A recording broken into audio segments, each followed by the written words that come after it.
Assalamualaikum warahmatullahi wabarakatuh. Alhamdulillahi rabbil alamin, wabihi nasta'inu ala umuri dunya waddin, wa sallallahu ala nabiyyina Muhammadin wa ala alihi wa sahbihi ajma'in, amma ba'd. Kita panjatkan puja dan puji syukur kehadirat Allah Tabaraka wa Ta'ala.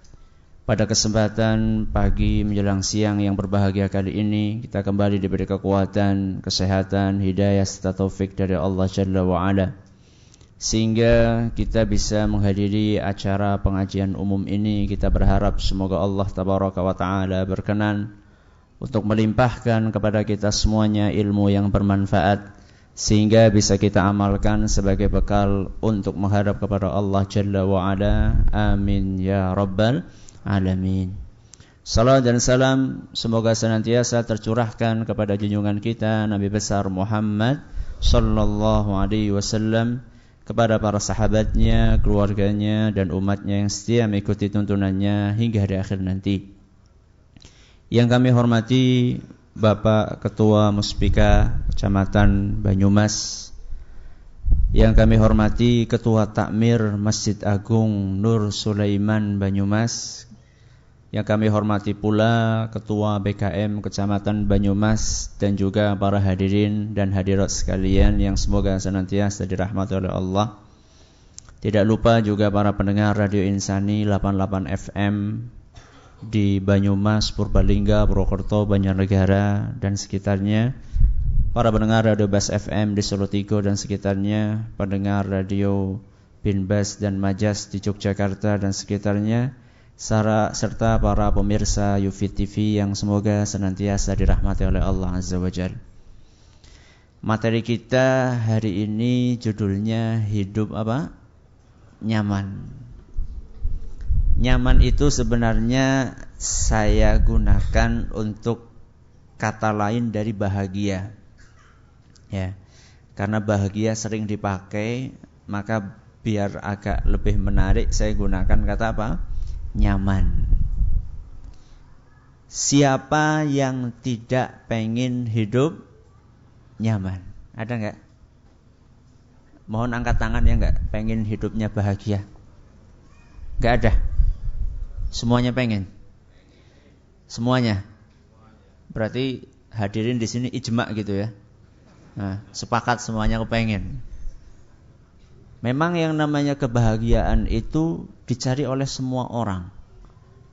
Tidak membedakan apakah jenis kelaminnya pria atau wanita.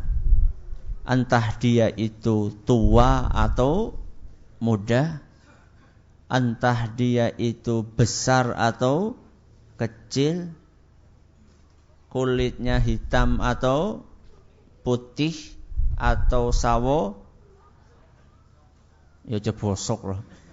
Sawo mateng ya. Bahkan kebahagiaan pun dicari oleh setiap orang yang beriman maupun yang tidak beriman, yang beragama Islam maupun non-muslim, semuanya mencari kebahagiaan. Pertanyaannya, apakah kita kulolan panjenengan sudah merasa hidup bahagia? Coba saya pengen tahu yang sudah bahagia, angkat tangan. Jujur loh, jujur. Angkat tangan yang sudah bahagia. Saya cuma nyonton ini, bukan berarti saya bahagia kan. Saya cuma nyonton. Coba sekarang, siapa yang sudah bahagia? Ini berarti gak bahagia semua ini? Gak bahagia semua? Oh, kirain benerin. Kurang marem. Ya. Berarti ini gak ada nih yang bahagia di sini. Ya Allah, sedih sekali saya ketemu dengan orang yang gak bahagia semua ini. Apa-apa jenengan ini tawadhu gitu ya. Tidak setiap orang yang pengen bahagia dia akan mendapatkan kebahagiaan.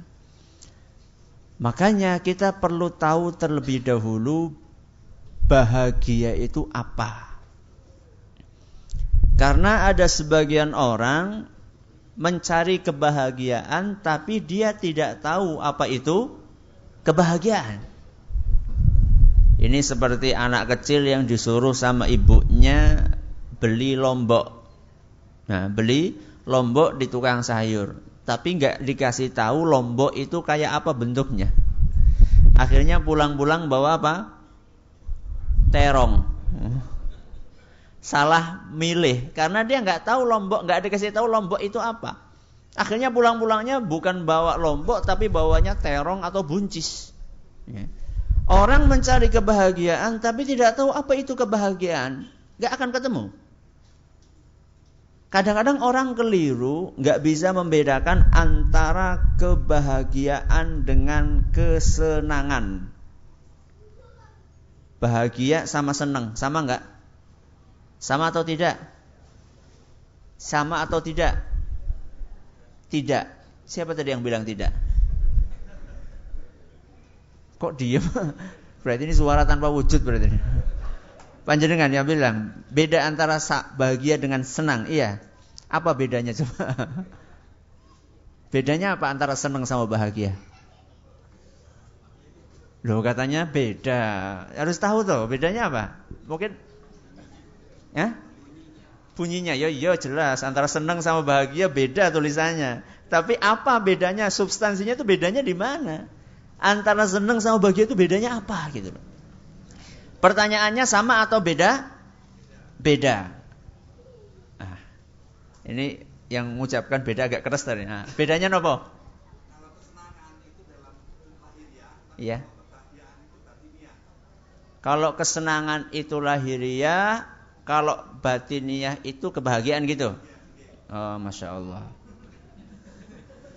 Berarti orang yang bahagia batinnya belum tentu senang lahiriahnya gitu. Atau saya balik, orang yang senang lahiriahnya belum tentu bahagia batinnya gitu maksudnya. Nggih. Tidak apa-apa, mending ini jawab daripada nggak jawab. Ada yang mau jawab lagi? Yang lainnya? Nggih, apa?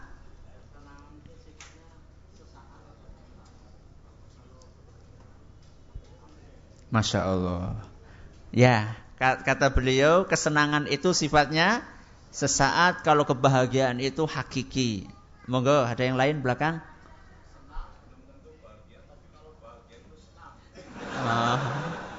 Senang belum tentu bahagia. Tapi bahagia mesti senang. Ada orang miskin bahagia enggak? Senang enggak? Bingung toh? Ada yang lain? Enggak ada? Ini pengennya jawaban secara kedokteran atau jawaban secara kalau dalam ilmu kedokteran, ini kata dokter ya, bukan kata saya. Kata para dokter, yang namanya kesenangan itu bersumber dari saraf, namanya pleasure center. Ya, pleasure center itu pusat kesenangan. Jadi ada sebuah syaraf atau ada sebuah saraf yang kalau ini dirangsang, ya, kalau ini dirangsang, maka akan menghasilkan zat kimia dari neuron di otak yang menimbulkan rasa enak, senang, dan nikmat. Ada di otak itu ada saraf yang kalau ini dirangsang, maka akan timbul rasa nikmat, enak, dan senang. Kalau menurut pengertian ini, berarti membuat orang senang itu gampang. Tinggal dirangsang apanya itu? Sarafnya tadi itu. Caranya ya gampang, pakai obat bisa. Pakai obat bisa. Makanya kan lihat orang-orang yang pakai obat-obatan terlarang. Senang enggak? Senang. Tapi cuma sementara. Berarti tadi jawaban yang kedua betul itu. Senang itu cuma apa? Sementara. Enggak bawa hadiah ini, seharusnya dikasih hadiah.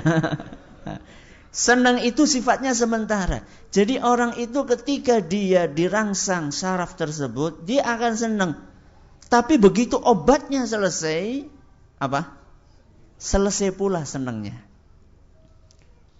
Ini senang. Ya. Kalau bahagia sifatnya lebih lama dibandingkan kesenangan.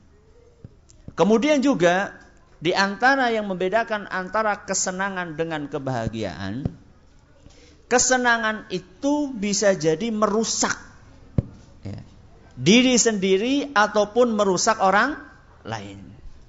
Sekarang orang yang suka tawuran, senang apa enggak? Senang. Ya. Senang mereka, bahkan bangga. Ya. Ini loh, saya punya geng tawuran. Dia bisa mukuli orang sampai berdarah dan merasa senang. Akan tetapi yang namanya kesenangan ini merugikan orang lain. Kalau kebahagiaan tidak akan pernah merugikan orang lain. Ini perbedaannya. Berarti kalau kayak gitu yang kita cari kebahagiaan atau kesenangan? Berarti nggak mau senang. Yang kita cari kebahagiaan dan kesenangan. Akan tetapi kesenangan yang kita cari bukan kesenangan yang sesaat dan yang tidak merugikan orang lain. Pertanyaan berikutnya. Sebelum saya jawab apa itu kebahagiaan. Kebahagiaan itu sumbernya, awal mulanya dari dalam keluar atau dari luar ke dalam? Saya ulangi pertanyaannya. Kebahagiaan itu awalnya dari dalam terus keluar atau dari luar terus masuk ke dalam? Dari dalam itu maksudnya dari hati. Ya. Orang bahagia dari hati kemudian seluruh anggota tubuhnya jadi bahagia. Atau dari luar, ya, kekayaan apa segalanya, setelah itu kemudian masuk ke dalam hati. Yang mana ini? Dari luar ke dalam atau dari dalam keluar? Dalam keluar. Dalilnya apa itu? Dari luar ke dalam. Ya, dalilnya apa? Kalau dari dalam keluar, dalilnya adalah sabda Nabi SAW dalam sebuah hadis yang sering kita dengar. Riwayat Bukhari dan Muslim. Ala wa inna fil jasadi mudghah. Idza salahat salahal jasadu kullu wa idza fasadat fasadal jasadu kullu. Ketahuilah bahwasanya di dalam tubuh kita itu ada segumpal daging. Kalau ini baik, di dalam ini, daging ini di dalam. Kalau ini baik, maka luarnya semuanya akan baik. Kalau dalamnya rusak, maka luarnya akan rusak. Ala wahyal qalb. Ketahuilah bahwa itu adalah hati atau kalbu. Berarti yang betul dari dalam kemudian kemana? Keluar. Kenapa kita katakan seperti itu? Karena ada sebagian memahami bahwasannya yang namanya kebahagiaan itu dari luar ke dalam. Maksudnya kalau orang pengen bahagia, luarnya harus kelihatan enak. Contoh, dia harus sehat walafiat. Contoh berikutnya, dia harus kaya. Contoh berikutnya, dia harus ganteng. Dia harus tenar. Ini semuanya ini luar atau dalam? Luar. Ada sebagian orang memahami orang itu akan bahagia kalau luarnya enak.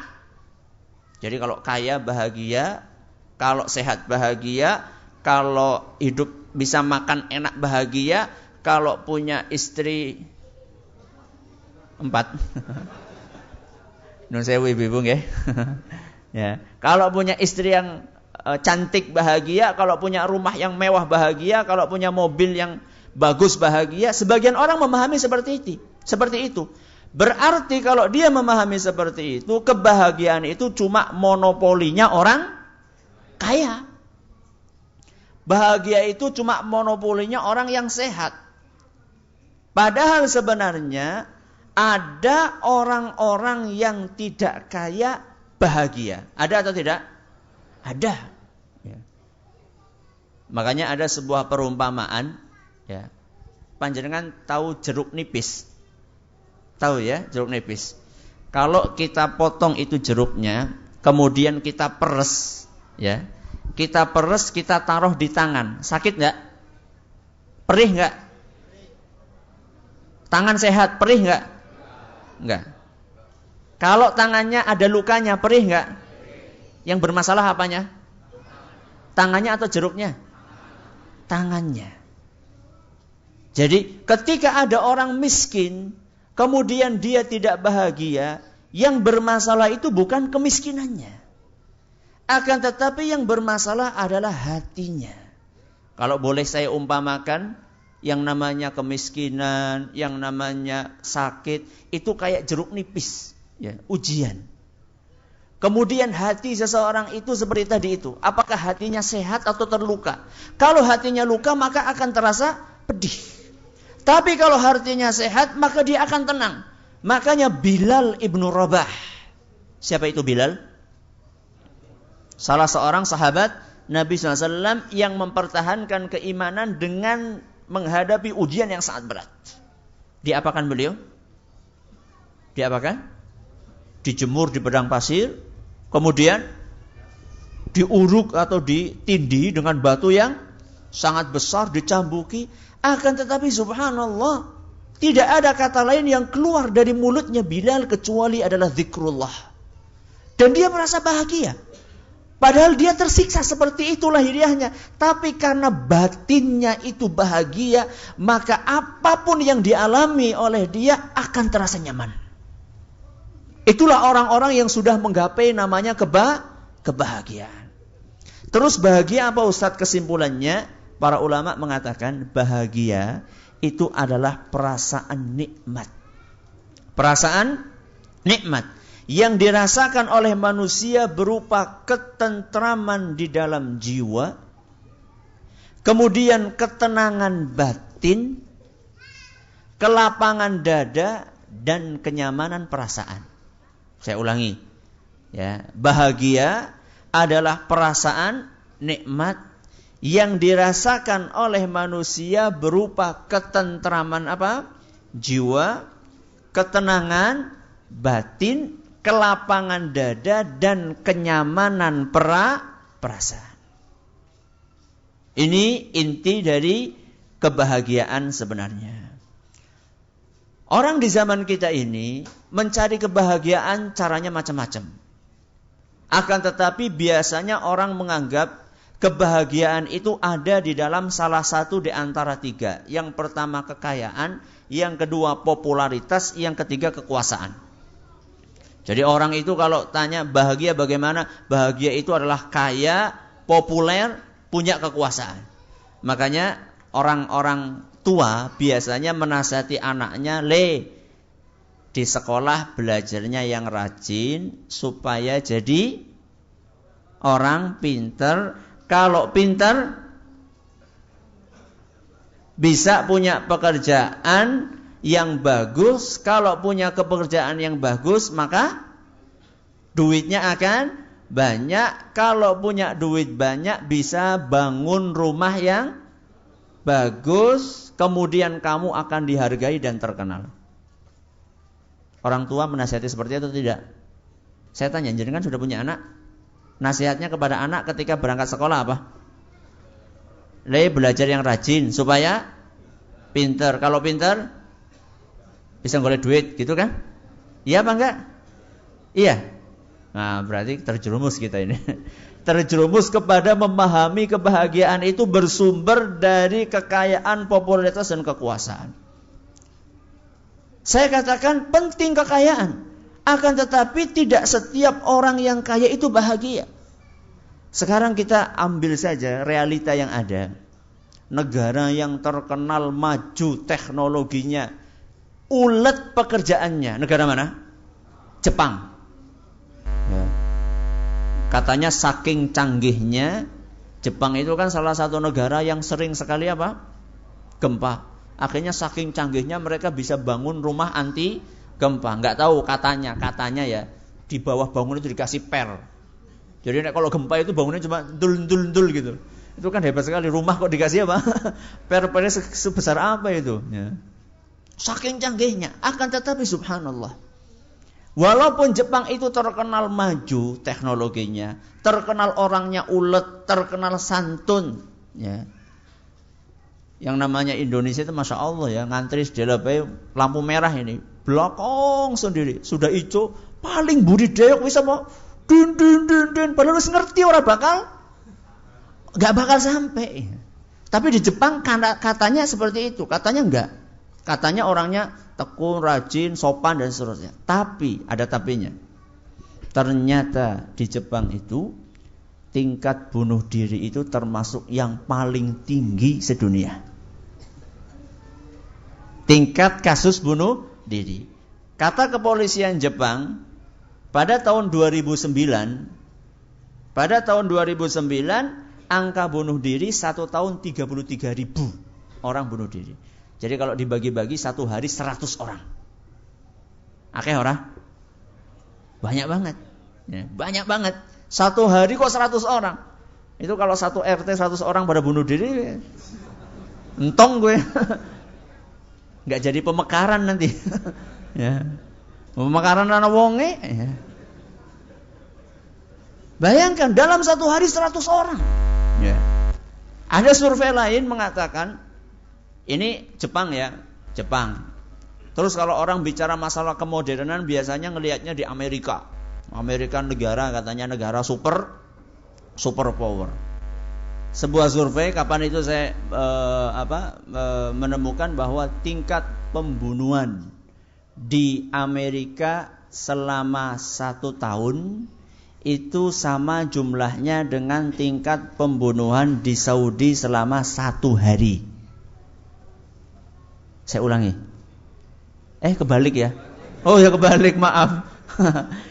Tingkat pembunuhan di Amerika 1 hari jumlahnya kasus pembunuhan sama dengan jumlah kasus pembunuhan di Saudi berapa? Setahun. Allahu Akbar. Ini menunjukkan apa? Menunjukkan bahwa banyak orang itu mencari kebahagiaan, akan tetapi mereka salah jalan. Makanya kita dapatkan tidak sedikit orang-orang yang kaya setelah mendapatkan kekayaannya dia bukannya hidup tenang, malah hidupnya selalu gelisah. Lombok dela-dela, lombok kresek, rotak, suara pakai. Nah, padahal ya cuma suara tikus, suara kucing, tapi pikirannya, wah anak rampok, anak ini, selalu dia hidupnya gelisah. Siang dia kerja, malam gak bisa tidur mikirin gudang uangnya itu gimana nanti. Dan banyak orang-orang yang mengumpulkan harta sebanyak-banyaknya sampai sakit. Tuanya dia sakit-sakitan karena masa mudanya dia luar biasa bekerjanya sampai lupa kesehatan. Begitu dia sudah tua, duitnya terkumpul banyak, duitnya dia keluarkan untuk berobat mengembalikan kesehatan. Ya impas pada baik gali lubang, tutup lubang, golek duit akeh-akeh, kesehatannya hilang, kemudian begitu sakit, duitnya warang-warung ditokakan tuku kesehatan maning.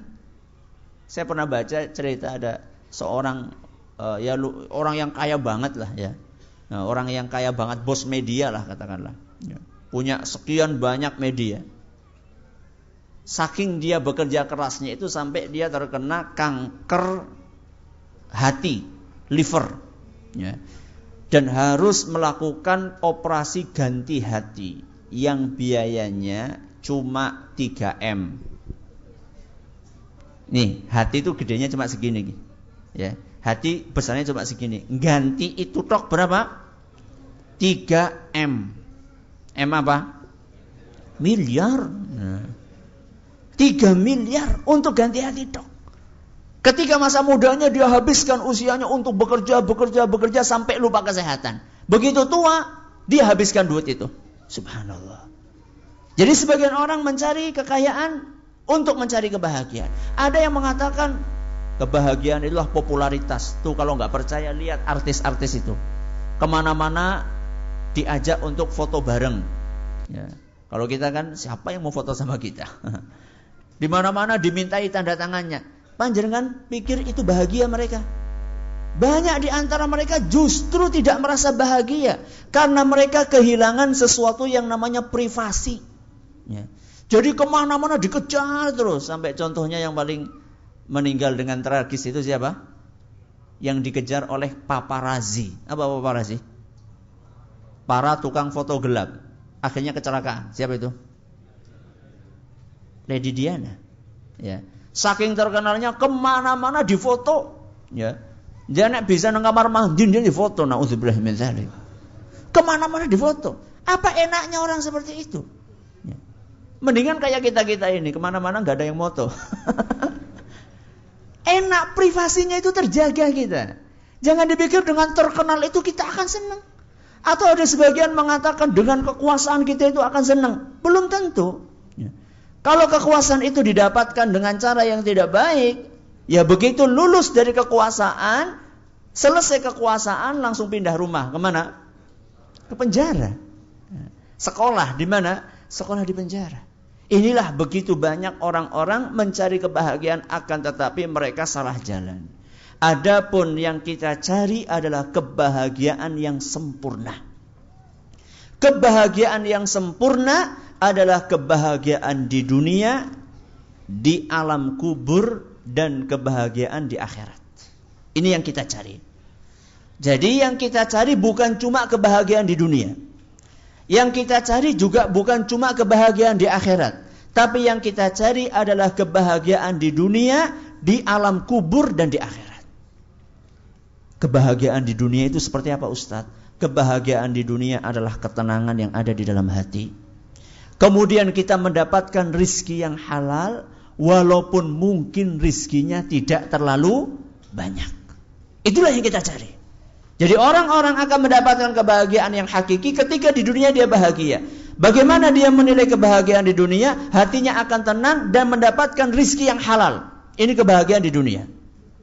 Kebahagiaan di alam kubur apa? Kebahagiaan di alam kubur Nabi SAW sebutkan dalam sebuah hadis yang diriwayatkan oleh Imam Ibn Hibban, dan hadis ini hasan oleh Syekh Al-Albani. Kata Nabi SAW, innal mu'mina fi qabrihi la fi rawdatin khadra. Mukmin itu di kuburannya dia berada di taman yang indah. Padahal kan sementara ini kita membayangkan kuburan itu adalah rumah yang sempit ukuran 1x2. Inilah rumah masa depan kita. Ya, rumah masa depan kita itu ukurannya cuma 1x2. Peteng, sempit, sumuk, apalagi? Sumpek. Nah, teman-temannya siapa? Cacing, belatung, itu kan teman-temannya kan? Ya. Itulah rumah masa depan kita. Akan tetapi ada orang-orang yang mendapatkan rumah di situ oleh Allah Subhanahu wa taala, bangunan yang ukuran 1x2 itu disulap oleh Allah Subhanahu wa taala menjadi taman yang hijau. Kemudian kata Nabi SAW, yurahhabu lahu qabruhu 70 dhira'an. Kuburannya itu diluaskan oleh Allah Subhanahu wa taala sepanjang 70 hasta.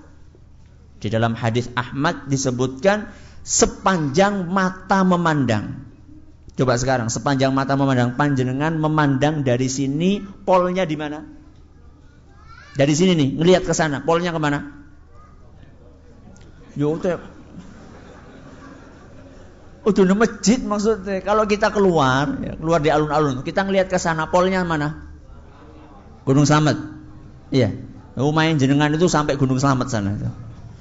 Itu kalau ada gunung Slamet. Kalau ada gunung yang lebih jauh lagi, ya itulah yang akan diberikan oleh orang-orang, oleh Allah kepada orang-orang yang beriman. Kuburannya akan diluaskan seluas mata memandang. Subhanallah. Kemudian kata Nabi SAW, wa yunawwaru lahu kal qamar lailatul badr. Dan kuburannya akan diterangkan oleh Allah seperti bulan purnama. Hadis riwayat Ibn Hibban dan dinyatakan hasan oleh Syekh Al-Albani. Subhanallah, tempat yang sempit akan diluaskan oleh Allah. Di dalam riwayat Ahmad disebutkan, wa yuftahu lahu baban ilal jannah, dibukakan pintu ke surga. Jadi di kuburan ini orang yang beriman itu sudah bisa melihat tempat saya di surga itu di mana. Bisa melihat. Itu orang yang mendapatkan kenyamanan di kuburan. Ini yang kita cari. Itu baru kebahagiaan di kuburan, belum kebahagiaan di akhirat. Kebahagiaan di akhirat adalah dimasukkan ke dalam apa? Surga. Semoga kita semuanya termasuk orang-orang yang bisa masuk surga. Allahumma amin. Bagaimana caranya supaya kita mendapatkan seluruh kebahagiaan tersebut? Allah sudah jelaskan. Cuman banyak di antara manusia tidak mau mengikuti apa yang dicontohkan dan dijelaskan oleh siapa? Oleh Allah. Ibarat orang dari Banyumas mau ke Jakarta. Nek wong Banyumas arep mung Jakarta ngulon apa ngetan? Ngulon apa ngetan? Ngulon. Ngulon berarti kemana?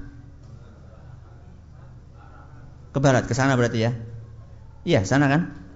Ada orang saya tahu kepak nek arep mung Jakarta liwate ngulon ngana. Ngotot karepe mengendi? Ngetan gutul ngendi? Gutul Papua. Ora gutul Jakarta ora. Sudah dikasih tahu kalau mau ke Jakarta ke sana, ke arah barat. Akan tetapi ngotot dia tetap ke arah timur, enggak akan sampai. Itulah perumpamaan banyak manusia di zaman kita. Sudah dikasih tahu sama Allah, kalau kamu pengen bahagia jalannya ini. Akan tetapi dia nggak mau mengikuti jalan itu, yang nggak akan sampai. Apa jalan yang mengantarkan kepada kebahagiaan? Allah sebutkan di dalam Al-Quran surat An-Nahl ayat 97. Surat apa? An-Nahl ayat 97. Yang nggak bawa pulpen nanti diingat-ingat nggih. Surat apa? An-Nahl ayat 97. Apa bunyinya? Kata Allah Subhanahu wa taala, "Man 'amila salihan min dzakarin aw untha." Barang siapa yang beramal soleh, laki-laki ataupun perempuan. Wa huwa mu'minun, dan dia dalam keadaan beriman. Saya ulangi, barang siapa yang beramal soleh, wa huwa mu'minun, dalam keadaan dia beriman, falanuhyiyannahu hayatan thayyibah. Kata Allah, pasti kami akan berikan kepadanya kehidupan yang bahagia. Yang janji siapa ini? Allah. Percaya enggak? Percaya. Karena Allah itu enggak mungkin ingkar janji. Allah itu enggak mungkin ingkar janji. Allah sudah janji bahwa orang yang beriman dan beramal soleh, dia akan mendapatkan kebahagiaan. Kehidupan bahagia di sini, kata para ulama tafsir, bahagia di dunia, di kuburan, dan di akhirat. Berarti kuncinya ada dua, iman sama amal soleh. Di dalam Al-Quran itu sering sekali iman dan amal soleh itu digandeng. Kata para ulama, lebih dari 50 kali. Ya, lebih dari 50 kali yang namanya iman sama amal soleh itu digandeng. Berarti kita perlu tahu nggak iman dan amal soleh ini? Perlu tahu apa itu iman dan amal soleh. Kalau iman, ya definisinya kata para ulama adalah keyakinan di dalam hati, ucapan dengan lisan, praktek dengan anggota tubuh. Itu definisi iman sendirian. Tapi kalau iman digandengkan dengan amal soleh, ya, kalau iman digandeng dengan amal soleh, kata para ulama, iman itu maksudnya adalah membenarkan keyakinan di dalam apa? Hati. Kalau amal soleh itu adalah memperbaiki tampilan luar kita. Berarti kesimpulannya, kalau orang pengen hidup bahagia, dia harus memperbaiki lahir batin, luar dan dalam. Kita awali dari memperbaiki dalam dulu, karena ini kuncinya di sini. Ya. Apa maksud dari iman di sini? Banyak. Yang namanya keyakinan di dalam hati itu banyak. Di antaranya keyakinan tentang Allah Subhanahu wa taala. Ya, tentang tauhid yang benar, meyakini bahwasannya alam semesta ini yang menciptakan adalah siapa? Allah. Yang memberi rezeki kita adalah Allah. Yang menyehatkan kita adalah Allah. Yang menghidupkan adalah Allah. Yang mematikan adalah Allah. Yang mengatur semua alam semesta ini adalah Allah. Ini keyakinan dalam hati. Setelah itu kita meyakini bahwasanya Allah Subhanahu wa taala satu-satunya yang berhak untuk disembah dan diibadahi. Tidak ada suatu pun di muka bumi ini yang berhak untuk disembah kecuali hanya Allah. Ini keyakinan. Orang akan mendapatkan kebahagiaan kalau dia punya keyakinan dalam hati ini. Jangan harap akan mendapatkan kebahagiaan kalau tidak meyakini adanya Tuhan. Ini orang apa ini? Ateis. Orang ateis. Orang yang tidak percaya dengan adanya Tuhan. Kan lucu ya. Alam semesta ini bisa matahari terbit dari timur, tenggelam di mana? Di barat.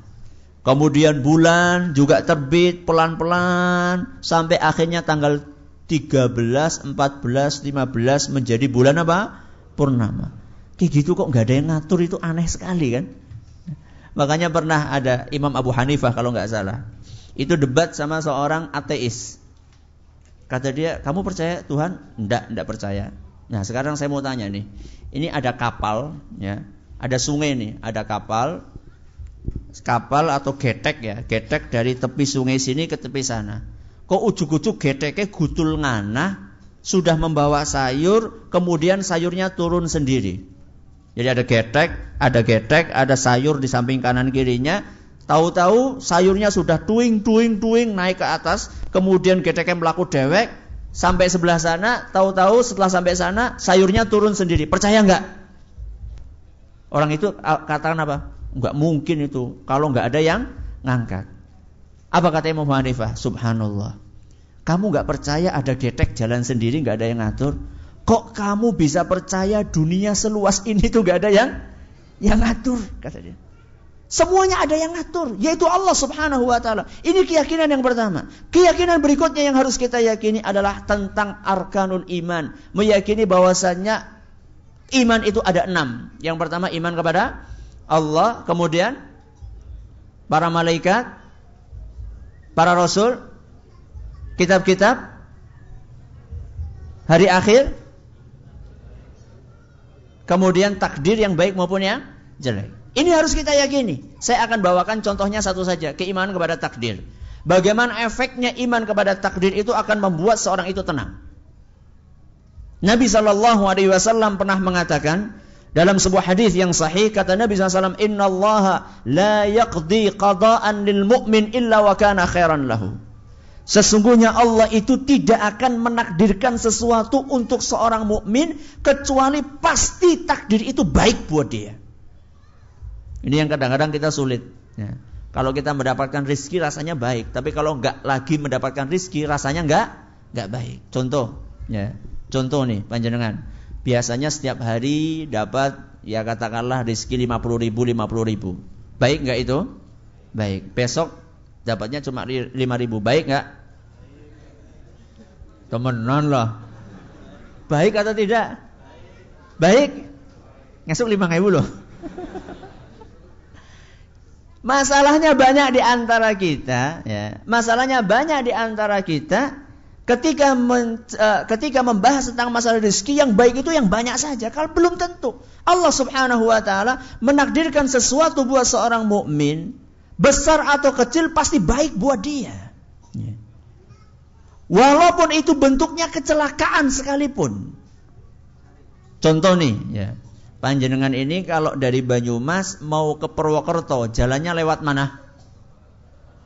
Sokaraja. Ada jalan alternatif nggak? Lewat mana? Gunung Tugel. Patik Raja ya. Biasanya panjenengan berangkat ke Purwokerto, mungkin ada di antara panjenengan yang kerjanya di Purwokerto sehingga setiap hari ke Purwokerto. Setiap hari selalu lewat Sokaraja.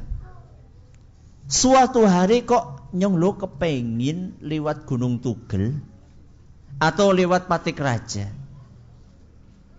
Subhanallah, lewat Patik Raja ternyata di tengah jalan kecelakaan. Apa yang jenengan ucapkan saat itu? Innalillahi. Apa yang diucapkan? Donge. Iya apa tidak? Donge. Apa sih donge? Andaikan tidak lewat Patik Raja. Iya atau tidak? Iki berarti urung iman kalau takdir. Nabi SAW mengatakan, siapapun yang ditimpa dengan sesuatu, fala yaqul law anni fa'altu kadza lakana kadza. Kalau ada seseorang ditimpa musibah, tidak boleh dia mengatakan lau. Lau gue terjemahannya donge. Ya. Andaikan. Ya. Kenapa kata Nabi SAW? Fa inna lau taftahu amala syaitan. Karena donge gue buka pintune setan. Terus yang benar bagaimana Ustaz? Kata Nabi yang benar, walakin qul qaddarallahu wa ma syaa fa'al. Akan tetapi kalau kalian ditimpa musibah, ucapkanlah wis takdire. Ini sudah takdirnya siapa? Allah. Selesai masalah. Makanya orang yang percaya dengan takdir, hidupnya nyaman walaupun kecelakaan. Walaupun benjut-benjut. Kalau dia percaya takdir, dia akan tenang hidupnya. Kenapa Ustaz? Sekarang saya tanya. Orang itu mengatakan ketika kecelakaan, lecet-lecet ya, kemudian mungkin ada yang kesleo dan seterusnya, ya, kecelakaan kemudian bawa ke rumah sakit diobati gitu. Kalau dia katakan donge liwat Sokaraja ora bakal kayak gue. Sekarang saya tanya, apakah ada jaminan kalau jenengan hari itu lewat Sokaraja panjenengan akan selamat? Ada jaminan enggak? Enggak. Bahkan bisa jadi panjenengan lewat Sokaraja kecelakaan mati. Mungkin atau tidak? Mungkin. Allah Subhanahu wa taala pada hari itu membuka hati kretek pengen lewat Sokaraja. Pengen lewat berarti? Patik Raja itu ingin menyelamatkan jenengan dari kecelakaan yang lebih parah. Itulah yang namanya iman dengan takdir. Orang yang beriman dengan takdir akan nyaman hidupnya. Hidupnya akan tenang, akan tentrem. Karena setiap apapun yang ditakdirkan oleh Allah, dia selalu yakin inilah yang terbaik.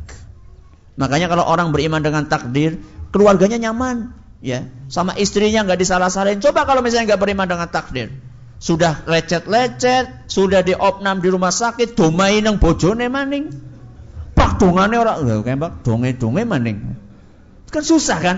Sudah lecet-lecet, sudah diinfus, sudah keluar duit, masih dimarahi sama siapa? Istri pun dadakan lewat Patik Raja, gaya-gaya temen, astagfirullah.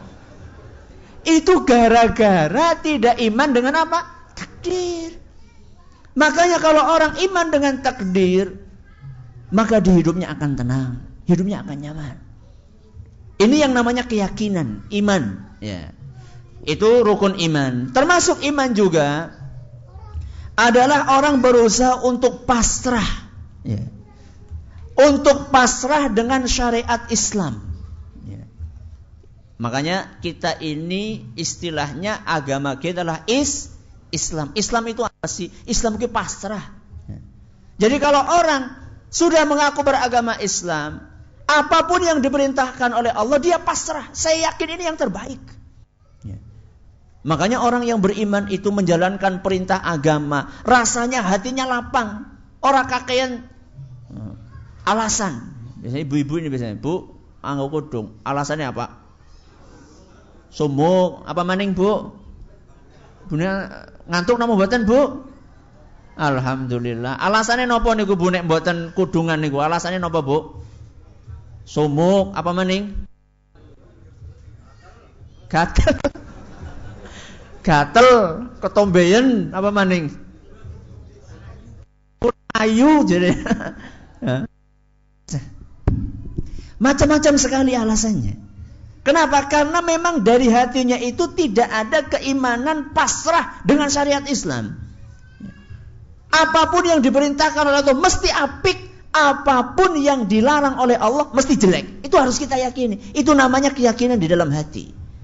Makanya orang yang punya keimanan dalam hatinya menjalankan syariat Islam itu dengan tenang. Ini keyakinan. Contoh keyakinan yang ada dalam hati adalah qanaah. Qanaah niku napa? Nerima. Makanya Nabi SAW mengatakan laisal ghina an kathratil arad, wong sing sugih kuwi udu sugih banda. Wa innamal ghina ghinan nafs, yang namanya kekayaan yang hakiki adalah sifat qanaah. Menerima apapun yang diberikan oleh Allah Subhanahu wa taala. Makanya kita dapatkan orang-orang subhanallah tukang becak yang kadang-kadang sehari penghasilannya 5.000, kadang-kadang sehari penghasilannya 10.000, 30.000. Orang-orang yang seperti ini kadang-kadang hidupnya lebih bahagia daripada yang setiap hari penghasilannya 30 juta.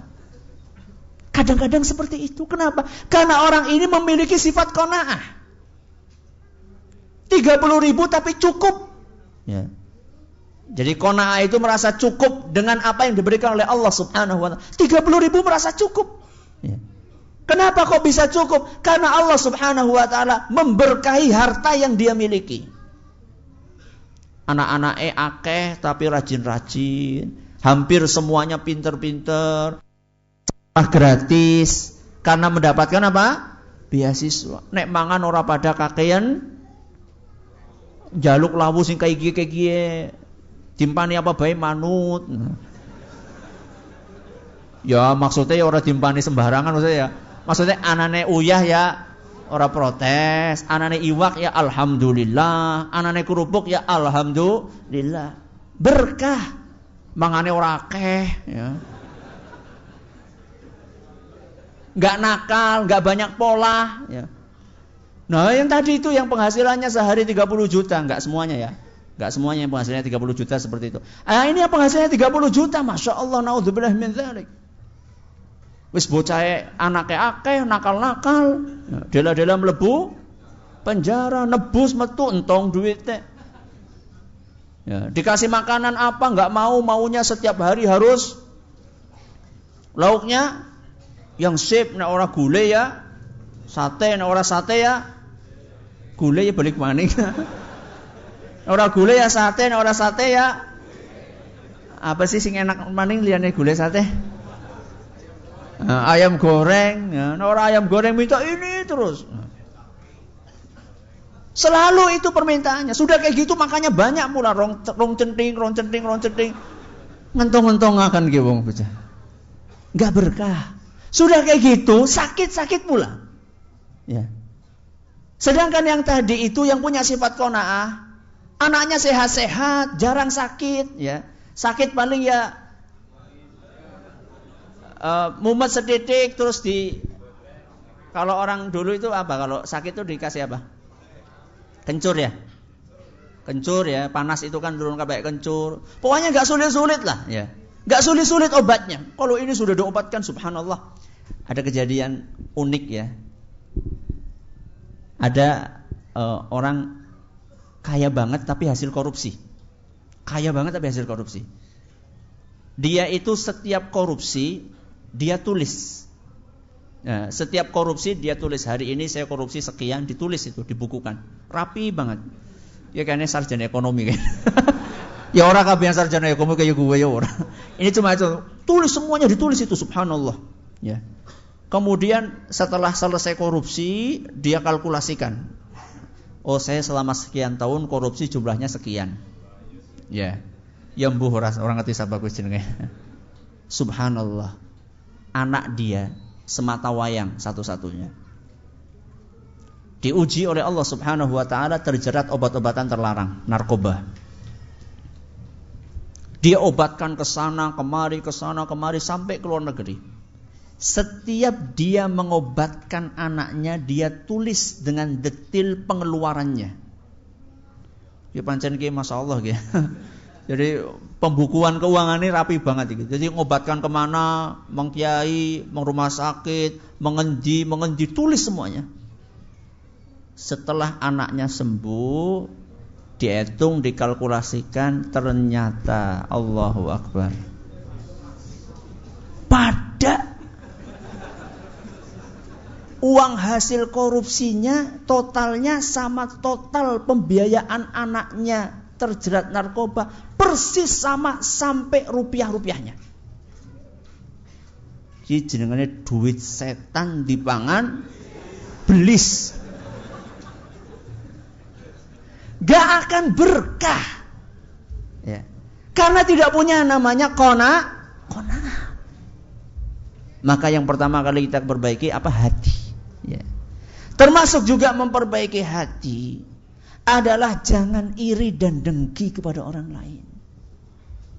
Kalau panjenengan ingin hidup nyaman, hindari yang namanya sifat dengki. Makanya di dalam doa yang diajarkan oleh Nabi sallallahu alaihi wasallam, wala taj'al fi qulubina ghillal lilladzina amanu. Napa artinya niku? Ya Allah, janganlah engkau jadikan di dalam hatiku perasaan iri dan dengki kepada orang-orang yang beriman. Ini Allah sebutkan doa ini dalam surat Al-Hasyr ayat 10. Surat apa? Al-Hasyr ayat 10. Dijelaskan di situ sama Allah Subhanahu wa taala. Kita supaya minta sama Allah jangan ada perasaan iri dan dengki. Kenapa? Karena orang-orang iri dan dengki itu tidak layak untuk masuk surga.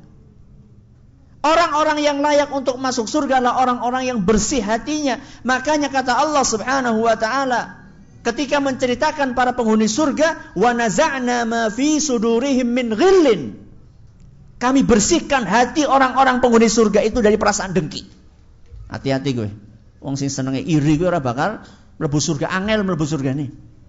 Belum lagi susah di dunia. Orang yang iri kan selalu panas bawaannya. Punya motor, tetangganya beli mobil, apa? Panas. Ibu-ibu sudah punya kulkas, tetangganya beli kulkas yang 2 pintu, ada hot dan cold-nya. Ada panas dan dinginnya, panas. Sudah punya rumah yang bagus, tetangganya rehab rumah di tingkat panas. Inilah orang-orang yang punya iri dan dengki. Kalau orang nggak punya iri dan dengki, rasanya nyaman hidupnya. Sudah punya motor, lihat tetangga beli mobil, alhamdulillah. Bisa? Nunut. Enak. Orang yang tidak punya sifat iri, hatinya itu bahagia. Makanya kalau kita ingin bahagia, pertama kali iman. Iman itu memperbaiki hati. Sudah. Yang kedua apa tadi? Amal soleh. Amal soleh itu kalau boleh kita bagi secara garis besar terbagi menjadi 2. Ada kesolehan pribadi, ada kesolehan sosial. Kesolehan pribadi gue ya, contohnya kayak sholat, puasa, zakat, haji. Ya, itu namanya sholat, puasa, haji itu kesolehan pribadi. Apik pribadi nih gitu loh. Soleh pribadinya, rajin ke masjid, sholat. Makanya Nabi SAW pernah mengatakan dalam sebuah hadis yang diriwayatkan oleh Imam An-Nasa'i, dan hadis ini dinyatakan sahih oleh Imam Al-Hakim, Al-Dhahabi dan Syekh Al-Albani, kata Nabi SAW, ju'ilat qurratu aini fis salah. Hiburanku itu salat. Hiburanku itu salat. Coba siapa di antara kita lagi kepikiran utang terus salat? Siapa coba? Angkat tangan coba. Aku orang angkat tangan loh. Siapa di antara kita yang seperti itu? Lagi dikejar-kejar oleh debt kolektor, umah ki arep di sita terus salat njajal siapa? Kuwi langka banget kuwi Ustaz. Atau misalnya ada masalah rumah tangga, ribut sama istri, salat, ada enggak? Enggak ada, jarang. 1 dalam 1000 apa sejuta. Ali ibnu Abi Thalib radhiyallahu anhu, kalau ada masalah itu perginya ke masjid. Makanya pernah suatu hari Nabi SAW masuk ke masjid, kemudian lihat Ali itu lagi tidur di situ. Nabi langsung paham ini ada masalah ini. Ada masalah sama istrinya. Siapa istrinya Ali? Fatimah. Siapa Fatimah? Putrinya Nabi SAW. Itulah para sahabat dulu. Ada masalah perginya kemana? Ke masjid. Kalau orang sekarang ada masalah, mending kalau cuma sekedar bal-balan ya. Supaya orang kan bal-balan. Betul. Yang ada yang bal-balan meluapkan masalahnya. Garses. Garses kancan nanti. Ya. Ini orang yang tidak tahu bagaimana dia memperbaiki dirinya. Nabi SAW sudah mengajarkan orang itu akan bahagia kalau sholat. Makanya Nabi SAW sering mengatakan kepada Bilal, ya Bilal, qum arihna bis salah. Wahai Bilal, ayo azan. Bikin hati kami itu tenang dengan sholat. Tenang. Kalau orang yang beriman sholat itu merasa tenang.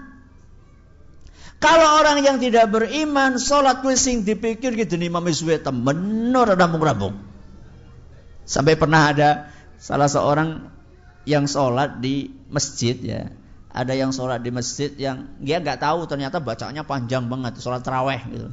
Ya, sholat taraweh bacaannya panjang banget. Akhirnya dia bilang, saya sih sebenarnya kaki ini kuat untuk berdiri lama. Dia biasa untuk mendaki gunung, masa sampai 20 sekian jam bisa mendaki gunung, masa sholat sejam orang kuat. Kaki ini kuat, sing ora kuat di hati nih gitu.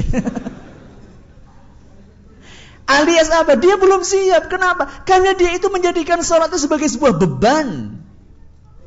Banyak di antara kita sholatnya itu dijadikan sebagai beban. Makanya ketika masuk sholat, gue sing dipikir kapan rampungnya. Bukan berpikir, ya Allah, jadi cepet temen rampungnya. Ya. Banyak di antara kita seperti itu melakukan sholatnya. Makanya sholatnya itu kurang ngefek. Ya. Sudah sholat tapi seneng renten. Itu berarti sholatnya tidak apa? Tidak ngefek. Ya.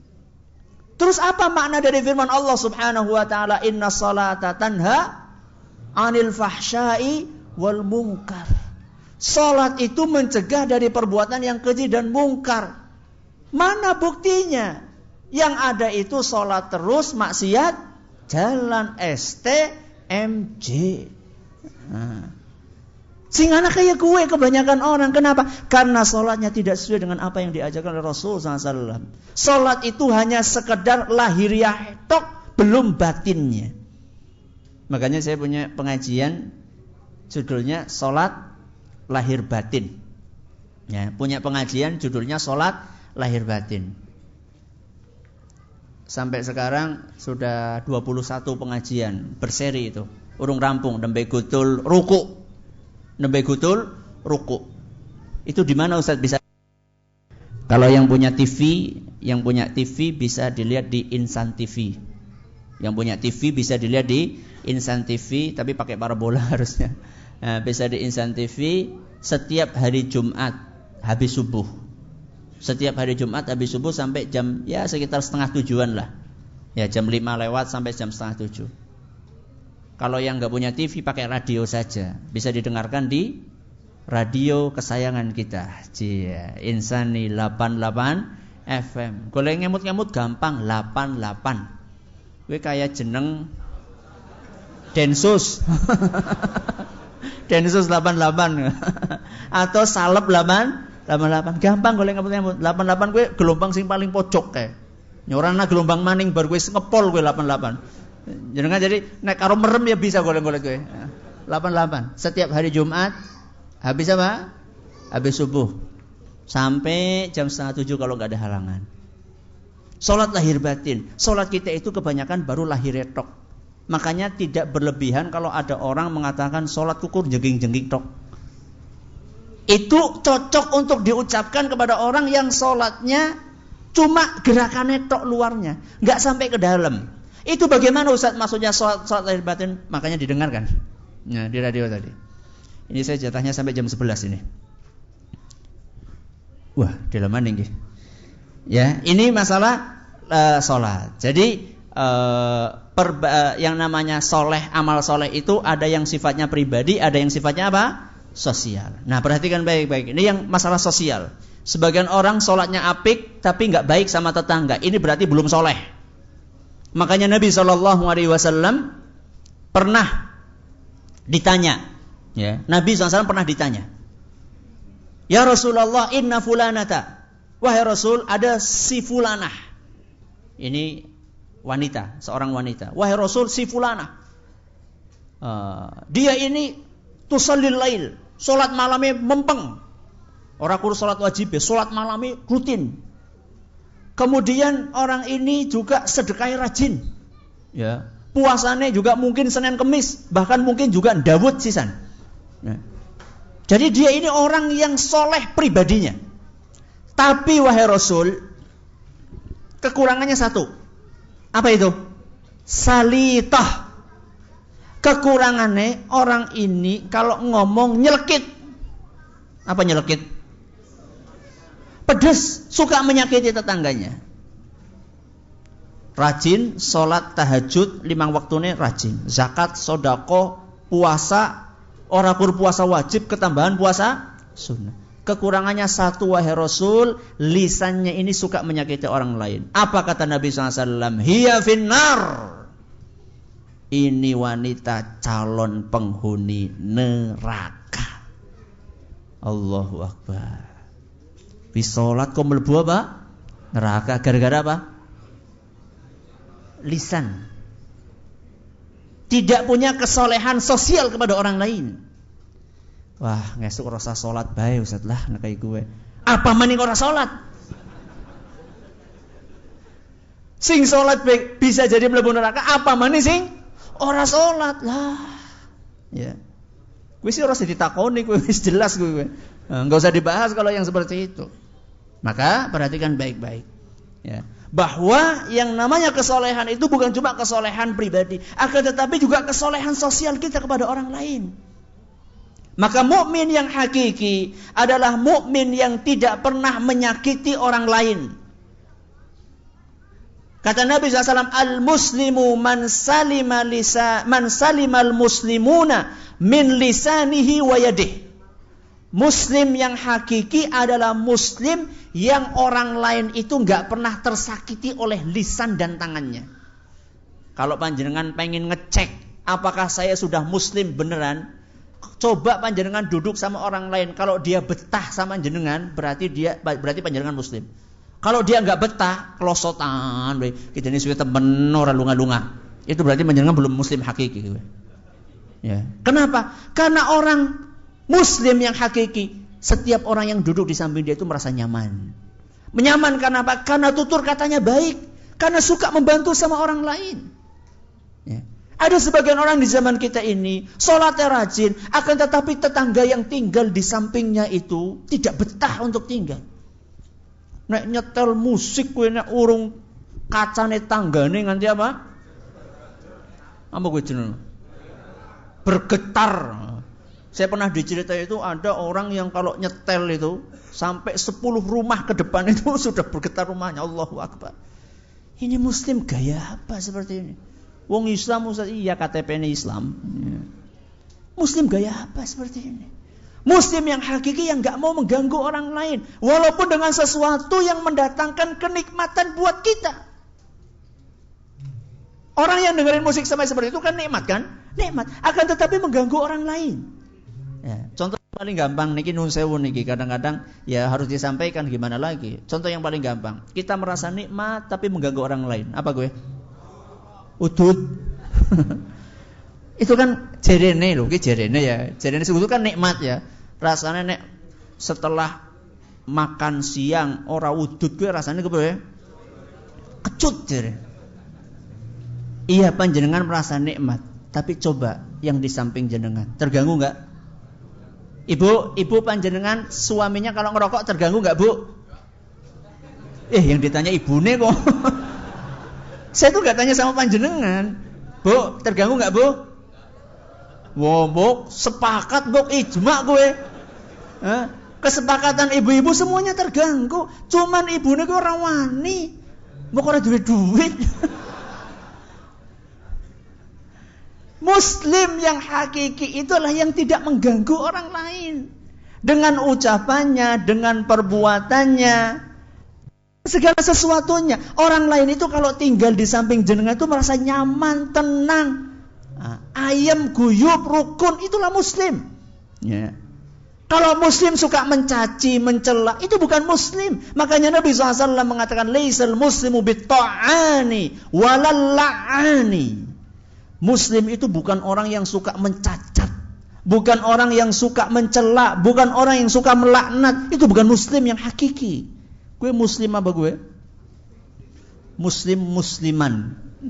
Musliman. Muslim yang hakiki adalah muslim yang menggabungkan antara kesolehan pribadi dan kesolehan sosial. Wonge apik juga berbuat apik kepada orang lain. Jadi inti dari kebahagiaan ada di dalam amal soleh dan iman. Iman itu banyak memperbaiki apa? Hati jeroane ya. Hati kita perbaiki mulai dari tauhidnya, keimanannya, qanaahnya, ikhlasnya, kemudian tidak irinya kepada orang lain. Ini adalah iman. Yang kedua adalah amal soleh. Amal soleh itu ada yang sifatnya pribadi, hubungan kita dengan Allah, hablum minal Allah, sholat kita, puasa kita, zikir kita, baca Quran kita, itu semua kita berusaha untuk praktekkan. Dan juga ada yang sifatnya kesolehan sosial atau hablum minan nas. Inilah kunci untuk mendapatkan kebahagiaan yang hakiki, yaitu kebahagiaan di dunia, di alam kubur dan kebahagiaan di akhirat. Semoga kita semuanya termasuk golongan tersebut. Allahumma amin. Pas sekali jam 11 lewat sedikit. Ini ada sesi tanya jawab. Monggo kalau ada yang pengen untuk bertanya silahkan.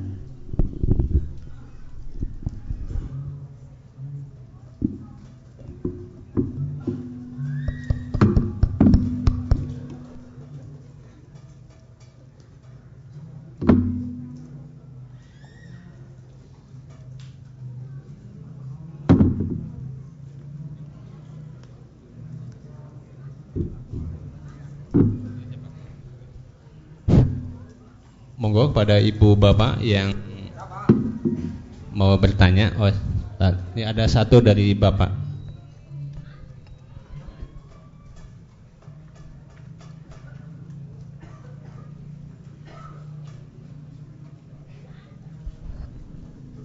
Bismillahirrahmanirrahim. Assalamualaikum warahmatullahi wabarakatuh. Waalaikumsalam warahmatullahi wabarakatuh. Saya Bapak Sodiman dari Sudagaran, Banyumas, mau menanyakan yang telah tadi disampaikan oleh Bapak Ustadz mengenai sifat-sifat orang Muslim yang iri atau suka mencaci maki tetangga atau supaya atau bikin sakit hati orang lain. Misalnya saya menyikapi itu, saya bagaimana ya? Apakah kita bersabar? Apakah kita mendoakan pada orang yang menyakiti hati saya? Tapi dalam hati saya itu pokoknya dendamnya, rasanya itu dekat sekali. Itu gemes-gemeletak gitu. Itu bagaimana caranya supaya kita bisa menjadi sabar dan menyikapi orang tersebut yang baik itu bagaimana? Terima kasih. Assalamualaikum warahmatullahi wabarakatuh. Menyikapi orang yang berbuat jahat sama kita di dalam Al-Quran itu disebutkan 3 jenis manusia. Yang pertama adalah orang yang zalim. Yang kedua manusia standar. Yang ketiga manusia istimewa. Nanti setelah saya jelaskan, panjenengan tinggal milih mau jadi manusia yang mana. Jadi kalau kita disakiti oleh orang lain, maka sikap kita di antara 3. Yang pertama, kita akan menjadi orang zalim. Atau yang kedua, kita akan menjadi manusia standar secara umum. Atau kita akan menjadi manusia istimewa. Siapakah manusia yang zalim yang pertama? Kalau kita disakiti, kita membalas menyakiti dengan yang lebih sakit. Ya, padane diciwit ping 1, balese ping 5. Itu orang yang zalim. Ini orang yang zalim. Yang kedua, manusia standar. Manusia standar ini masih dibolehkan di dalam agama kita. Membalas dengan serupa. Tidak lebih, tidak kurang. Diciwit sepisan yang balas nyiwit sepisan. Itu manusia biasa. Dan ini masih dibolehkan dalam agama kita. Fajaza'u sayyi'atin sayyi'atun mithluha. Ya. Balasan dari keburukan adalah keburukan yang sama. Ini masih boleh ini, yang kedua ini. Yang ketiga, manusia istimewa. Faman 'afa wa aslaha. Kata Nabi SAW. Kata Allah, maaf. Faman 'afa wa aslaha fa ajruhu 'ala Allah. Manusia yang istimewa adalah manusia yang memaafkan dan berbuat baik kepada orang tersebut. Wis dimaafakan terus berbuat apa? Baik. Contoh, setiap hari panjenengan diganggu dengan tadi itu suara yang ber. Itu terganggu enggak? Terganggu. Besoknya panjenengan kasih dia dikirimi makanan. Jangan apa? Aduh, aja jengkol lah, mampu. Jangan apa? Sing enak lah, apa lah? Nyate panjenengan kirimi itu orang. Ini adalah manusia yang istimewa. Nah, sekarang kita tinggal milih yang mana? Mau manusia yang zalim, manusia yang biasa, atau manusia yang istimewa? Milih yang mana? Yang mana? Minimal kalau panjenengan nggak bisa istimewa, minimal sing apa? Sing standar, minimal. Syukur-syukur bisa menjadi manusia yang istimewa. Bagaimana Ustaz carane? Lah wong ora mesem kok. Itu kan kira-kira seperti itu. Jadi kira-kira kita itu kalau kita dicemberuti sama orang lain, kita senyum sama dia. Kalau kita dicubit sama orang lain, kita elus-elus dia. Itu kan kira-kira seperti itu kan. Bagaimana Ustaz caranya supaya bisa seperti itu? Caranya adalah yang pertama kita meyakini bahwa dengan seperti itu kita akan mendapatkan ganjaran yang sangat besar dari siapa? Allah Subhanahu wa taala. Ini yang pertama. Makanya di situ disebutkan fa ajruhu 'ala Allah. Dalam Al-Quran itu disebutkan. Maka orang yang bisa menahan dirinya untuk tidak membalas, bahkan membalas keburukannya dengan kebaikan, fa'ajruhu 'ala Allah, pahalanya dijamin sama Allah Subhanahu wa taala. Ini yang pertama caranya. Kita meyakini bahwa ini pahalanya dari Allah. Yang kedua caranya adalah dengan meyakini bahwa manakala kita disakiti dan tidak membalas, maka dosa kita akan dikurangi, pahala dia akan diberikan kepada kita. Penak napa mboten? Penak iki jenenge pahala gratis. Jadi makanya para ulama dahulu ketika dirasani, ana sing ngrasani kan biasanya ada orang ini yang memang sukanya apa? Sukanya mengadu domba. Ana sing ngrasani kok kayak kiye. Alhamdulillah, pahalaku tambah. Orang ini nyaman hidupnya. Karena setiap orang mencaci maki dia, alhamdulillah ora apa-apa lah, pahalane tambah, pahalane ko nggo nyong, dosane ku nggo kok, gitu kira-kira seperti itu. Itu yang kedua, supaya kita merasa nyaman. Ya. Yang ketiga, Allah mengatakan di dalam Al-Qur'an, orang yang jahat kalau dibaiki itu dia akan berubah menjadi baik kepada kita. Jadi dalam Al-Qur'an dikatakan fa idza waliyun hamim, ya. Fa idzal ladzi bainaka wa bainahu adawatun ka'annahu waliyun hamim. Kata Allah dalam Al-Qur'an, kalau engkau berbuat baik kepada orang-orang yang berbuat jahat kepadamu, suatu saat dia akan berubah menjadi orang yang sangat akrab kepadamu. Ini diantara efek dari berbuat baik kepada orang lain. Makanya contohnya kan Abu Sufyan. Contohnya siapa? Abu Sufyan itu kan dulu kan jahat sekali sama Nabi SAW. Dibaiki terus, akhirnya masuk Islam. Dan masih ada contoh-contoh yang lainnya. Semoga bermanfaat. Ada yang lain monggo? Ya, silakan.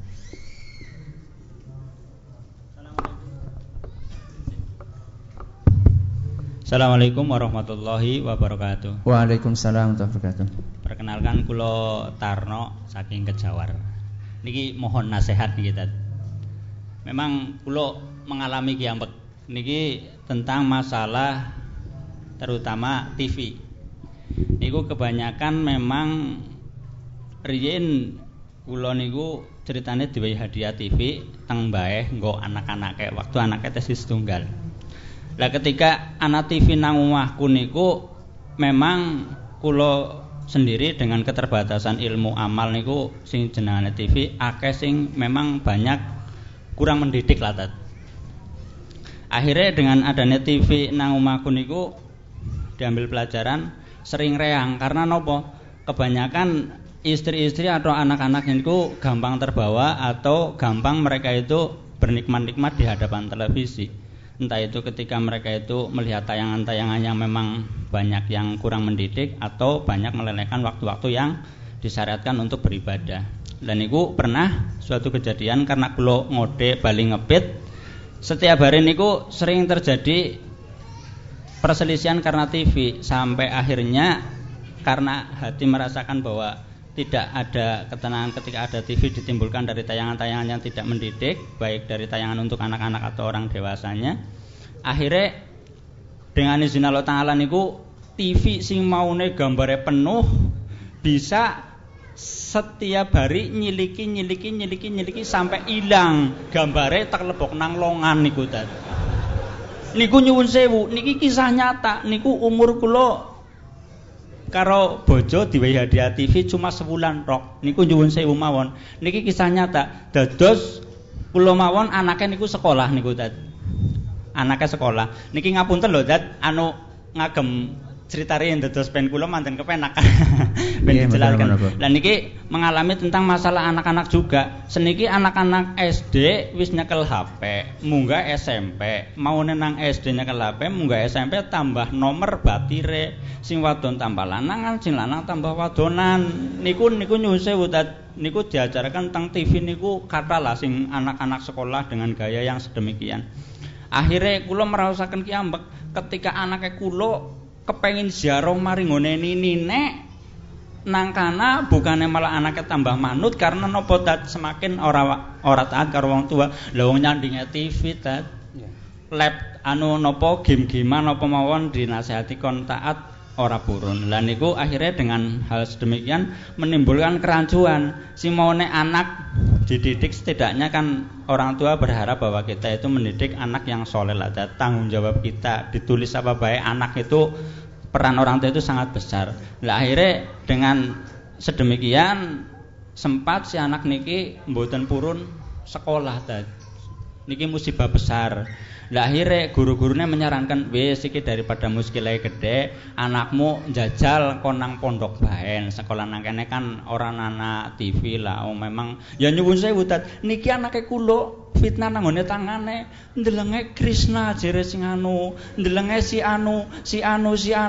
Lah niku nek teng Krishna ki ambek niku kan enten sing jere mendewakan. Lah ini secara akidah niki kan merusak niku niku nyuwun sewu. Ya niki pertanyaan mohon nasihat kepada Ustadz. Memang kebanyakan di masyarakat itu tidak luput dari yang namanya TV itu sudah mungkin di setiap rumah muslim juga. Lah ini mohon nasihat Ustadz ketika menghadapi hal yang demikian niku bagaimana, karena kula merasakan kiambak itu memang dampak dari televisi banyak yang siaran-siarannya itu memang tidak banyak menjerumuskan lah. Niku nyuwun sewu Tat, mohon nasihatnya ini bagi kula priambek lho Tat. Dados atas kata-kata yang mungkin tidak berkenan atau memang tidak meranani penggali, kula nyuwun pangapunten saking kula sedemikian, kula nyuwun nasihatipun. Assalamualaikum warahmatullahi wabarakatuh. Waalaikumsalam warahmatullahi wabarakatuh. Televisi itu bagian dari teknologi. Televisi itu bagian dari apa? Teknologi. Pesawat, kemudian kereta api, kemudian radio, internet, HP, itu semuanya bagian dari teknologi. Teknologi itu sebenarnya kan karunia. Karunia dari siapa? Dari Allah. Sekarang coba panjenengan bayangkan dulu ketika belum ada HP, panjenengan pengen ngubungi orang kemana? Ke wartel. Sebelum ada wartel, kita pengen ngirim berita yang cepat banget pakai apa? Telegram. Harganya berapa? Per huruf atau per kata saya lupa, mahal pula. Nah, kalau sekarang SMS gratis maning, ya. Ini bagian dari teknologi. Teknologi itu karunia. Maka karunia itu sebenarnya bagaimana kita menggunakannya. Jadi yang salah itu bukan HP-nya, yang salah bukan televisinya, yang salah bukan mobilnya, yang salah bukan internetnya. Yang salah adalah manusianya yang tidak menggunakan dengan baik. Sekarang radio, kalau yang didengarkan pengajian bagus enggak? Bagus. Televisi, kalau yang dilihat adalah pengajian juga bagus. HP, kalau yang dilihat atau yang digunakan adalah untuk silaturahim bagus. Maka sebenarnya di sini tugasnya kita sebagai seorang muslim supaya kita pintar-pintar memanfaatkan media. Sekarang dengan adanya media televisi, dengan adanya media radio, orang yang berada di Cilacap, orang yang berada di Wonosobo, bahkan ini rekaman ini ketika dimasukkan di internet, ya, orang di Jerman, di mana pada ngelihat, dan mereka sering menyampaikan yang ada di Jepang, ya. Mereka pada SMS, ya, mengungkapkan, mudah mengambilkan manfaat yang begitu besar. Coba dulu ketika belum ada internet, gimana? Gak bisa. Jadi sebenarnya bagaimana kita menggunakannya. Sekarang televisi itu kan alhamdulillah sudah ada televisi yang isinya cuma pengajian, ya. Itu bisa kita jadikan sebagai alternatif ya, sebagai alternatif pengganti untuk acara-acara televisi stasiun yang memang banyak mudaratnya. Kemudian yang namanya anak itu memang usianya usia bermain dan hiburan. Ini yang harus dipahami oleh orang tua. Makanya kata sebagian ulama, kalau ada orang tua melarang anaknya bermain, orang tua ini salah. Nah, kalau ada orang tua melarang anaknya apa? Bermain, orang tua ini salah. Karena memang usianya anak itu bermain. Jadi kalau misalnya ada anak dolan dirdiran, akan baik. Kenapa? Karena kalau misalnya ketika anak dirdiran dilarang, gede dirdiran kayak. Masa kecil kurang bahagia, wis gede sih dirdiran baik. Silakan. Ya enggak apa-apa sih, boleh-boleh aja. Tapi ya jangan berlebihan ya. Jadi anak itu memang usianya bermain. Nah, disinilah peran orang tua. Saya termasuk yang berpaham enggak perlu televisi di rumah. Di rumah saya enggak ada televisi. Akan tetapi karena saya tahu anak-anak ini butuh hiburan. Hiburan-hiburan yang kira-kira diperbolehkan oleh agama, saya akan berusaha saya penuhi. Mobil-mobilan, pelorotan, sepeda, bal, apa maning sih bocah kae. Dir gue nganti lembuh nganti pira gue. Sing gede, sing cilik apa. Kalau memang ada rezeki saya berikan. Ya. Balon, semuanya apa yang kira-kira bisa membuat dia itu tidak kepikir untuk melihat yang namanya sesuatu yang tidak baik. Kenapa? Itu harus kita berikan alternatif buat anak. Karena kalau misalnya kita nggak sediakan televisi di rumah, anak akan lihat kepada tetangganya. Ya sama saja. Kalau di rumah malah bisa diawasi. Kalau di tetangga sampai malam-malam ganggu lagi. Kadang-kadang tidur di sana dan seterusnya. Makanya kita harus pintar-pintar memberikan alternatif pengganti buat anak kita. Anak sukanya apa? Sukanya main bola. Belikan bola, tidak apa-apa. Yang penting waktunya jangan sampai menabrak sholat gitu saja. Anak yang putri sukanya apa? Masak-masakan. Belikan. Ya. Alat-alat apa itu yang apalah yang anak kecil kan sukanya masak-masakan gitu kan. Belikan itu, tidak apa-apa. Ya kalau memang nggak punya duit, kembalikan kepada masa dahulu, masa tempo dahulu yang pakai enggrang bangsanya itu. Terus apa kayak beluk ya. Beluk, masih ingat ya beluk. Ya, itu ya. Kemudian apa? Saya lupa ya kemana. Bluluk. Oh ya bluluk, maaf kok bluluk ya. Bluluk, kemudian itu yang mobil-mobilan dari sendal, itu kita kembalikan ke masa dulu. Ya. Bahkan kata orang, permainan masa dulu itu lebih mendidik daripada permainan sekarang. Ya. Itu petak umpet, kemudian apa yang lompat-lompat itu? Kotak-kotak apa? Sundamanda, itu lebih sehat daripada coba sekarang lihat anak-anak main PS kan? Main PS. Sehat enggak? Enggak sehat dari semua sisi. Pertama, orang sehat duitnya. Karena menguras apa? Menguras dompet. Yang kedua, enggak sehat apanya?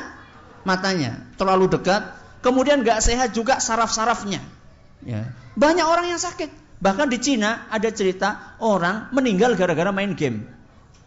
Wih, husnul khotimah apa? Lagi, mati. Auzubillah min dzalik. Maka kita harus pintar-pintar memberikan alternatif. Pengganti hiburan yang bagus buat anak. Kalaupun akan mendapatkan ataupun akan memasangkan televisi, maka ya dibatasi hanya siaran-siaran yang mendidik saja. Ya, masih ada waktu? Panitia masih ada? Ya masih. Tinggal ibu-ibu monggo barangkali. Oh ibu-ibu monggo. Ibu-ibu ada yang tanya nggak ibu-ibu?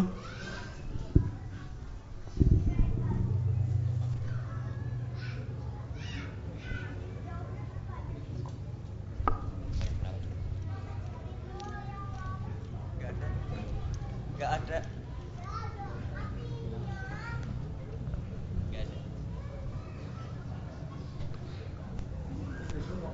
Oh, enggak ada.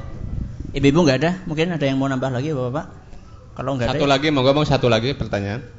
Satu lagi.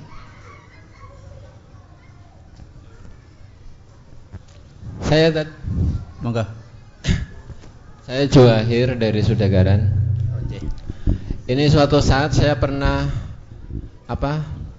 ngobrol-ngobrol sama teman waktu masih di bengkel, kerja di bengkel.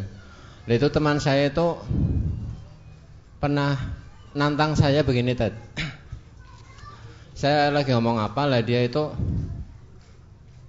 intinya bicara tentang takdir. Ya sudah, kalau kamu masih punya pemahaman seperti itu, kalau saya mati besok, kamu harus apa? Kamu tak kasih uang. Tetapi kalau besok saya tidak mati, kamu harus ngasih uang saya gitu. Dan saya nggak berani. Uang apa? Dia hanya ngasih waktu saya 1 hari untuk kematiannya dia, sementara untuk tidak kematiannya kan tidak terbatas, Dad. Itu maka saya nggak berani. Tapi saya bingung jawabnya apa gitu loh, Dad. Itu saja. Itu judi itu. Nah, itu judi. Ya, judi dengan kematian. Ya kita ngapain kita layani seperti itu. Masalah takdir itu yang menentukan adalah Allah Subhanahu wa Ta'ala. Kalau Allah berkehendak, nggak usah nunggu besok, sekarang aja bisa mati. Tapi kalau Allah nggak berkehendak, nggak usah besok, setahun kemudian juga nggak akan mati-mati. Ya. Artinya kita menghadapi orang seperti itu, ya, kita katakan sama dia bahwa takdir itulah rahasia dari Allah Subhanahu wa Ta'ala. Ya. Tidak bisa kita jadikan sebagai bahan untuk berjudi, untuk taruhan, tidak bisa. Ya. Kita katakan sama dia bahwa inilah bagian dari rahasia Allah Subhanahu wa Ta'ala, masalah kematian dan yang semisalnya. Kita nggak bisa menentukan kapan kita mati, nggak bisa diajukan, nggak bisa diundurkan. Karena memang masalah takdir itu lebih dominan masalah keimanan, bukan masalah logika. Nah, kalau kita selalu mengedepankan logika, ya, kalau selalu mengedepankan apa? Logika, nggak akan ketemu. Ya. Makanya kan takdir itu rukun iman, bukan rukun logika. Iman itulah sebuah keyakinan di dalam hati bahwa kita meyakini apa yang ditakdirkan Allah itulah yang terbaik. Inilah keyakinan. Makanya orang itu kalau misalnya dia sudah beriman dengan takdir, dia akan lebih banyak mengesampingkan logika. Walaupun Islam itu tidak memerangi logika. Jadi jangan dipahami dari ucapan saya bahwa Islam ini anti logika, bukan. Akan tetapi logika manusia itu terbatas. Makanya Imam Syafi'i mengatakan, "Inna lil aqli haddan yantahi ilaihi kama anna lil basari haddan yantahi ilaihi." Akal manusia itu terbatas seperti terbatasnya mata. Sekarang coba panjenengan, paling pol panjenengan melihat jarak berapa kilometer? Terbatas. Kalau sudah lewat sekian kilo nggak bisa ngelihat. Sama juga akal. Akal manusia juga terbatas. Ada beberapa wilayah yang tidak bisa dijamah oleh akal manusia. Di antaranya masalah takdir itu. Karena ada orang mengatakan, kenapa sih ya kok si fulan ini mempeng sholatnya tapi kere banget. Si fulan rauto sholat tapi sugih teman. Ini takdir. Ya. Kenapa sih ya Allah menakdirkan si fulan kafir ini mukmin? Ini takdir yang kita tidak bisa menjangkau rahasia Allah Subhanahu wa Ta'ala tersebut. Maka kalau mau berdiskusi sebenarnya seharusnya diawali dulu dengan menyatukan visi. Ini kita ngomongnya mau apa? Mau pakai logika murni atau pakai dalil Quran hadis? Kalau pakai dalil Quran hadis ya oke kita lanjutkan. Kalau nggak mau pakai dalil Quran hadis ya mendingan berhenti saja. Nanti jadinya debat apa? Debat tusir yang nggak akan pernah berhenti. Sampai di sini pengajian kita pada kesempatan kali ini. Tadi ada amanat untuk kita tutup sekalian pengajian ini. Mari kita tutup dengan membaca doa yang diajarkan oleh Rasulullah sallallahu alaihi wasallam, yaitu doa apa? Kafaratul majlis. Sudah hafal atau belum? Sudah. Bagi yang belum bisa menirukan. Monggo. Subhanakallahumma wa bihamdika Ashhadu an la ilaha illa anta astaghfiruka wa atubu ilaik. Ini doa diajarkan oleh Nabi SAW untuk menutup setiap majelis dengan harapan dosa-dosa yang ada di majelis itu bisa berguguran. Semoga kita termasuk orang-orang yang dosanya berguguran. Allahumma amin. Terima kasih atas perhatiannya. Mohon maaf atas segala kekurangannya. Wassalamualaikum warahmatullahi wabarakatuh.